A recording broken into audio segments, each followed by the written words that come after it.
Hello guys, ഇന്ന് ഞാൻ Malakkappara trip പോവാണ്. സാധാരണ ഈ മലക്കപ്പാറ എന്ന് കേട്ടിട്ടുള്ളൂ ഗൈസ്. എന്നാൽ എൻ്റെ ലൈഫിൽ ഫസ്റ്റ് ടൈമാണ് ഇങ്ങനൊരു ട്രിപ്പ്. അതും ഒട്ടും എക്സ്പെക്ട് ചെയ്യാതെ വന്ന ട്രിപ്പ് ആയതുകൊണ്ട് തന്നെ ഞാൻ വളരെ എക്സൈറ്റഡ് ആണ്. ഈ ട്രിപ്പ് തുടക്കം മുതലേ അവസാനം വരെ എൻ്റെ ആ എക്സൈറ്റ്മെന്റ് അങ്ങനെ ഉണ്ടായിരുന്നു.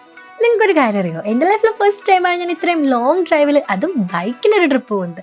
സോ അതിൻ്റെ എക്സൈറ്റ്മെൻറ്റും ട്രിപ്പ് പോകുന്നതിൻ്റെ എക്സൈറ്റ്മെൻറ്റും എല്ലാം കൂടെ മിക്സ് ആയിട്ട് ഞാനാകെ കിളി പോയ പോലെയാണ് ഗൈസ് നടന്നു വെച്ചത്. പിന്നെ ഉണ്ടല്ലോ ഗൈസ്, ആ ഒരു റൂട്ട് എന്ന് പറഞ്ഞാൽ അതിരപ്പള്ളി ടു മലക്കപ്പാറ വാൽപ്പാറ.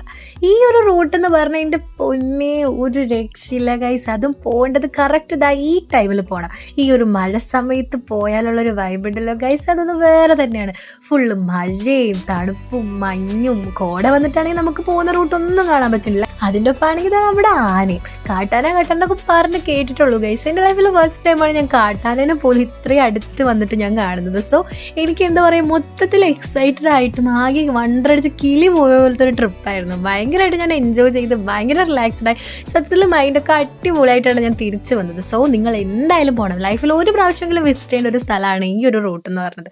സോ നിങ്ങളും പോയി എൻജോയ് ചെയ്യുക ഗൈസ്.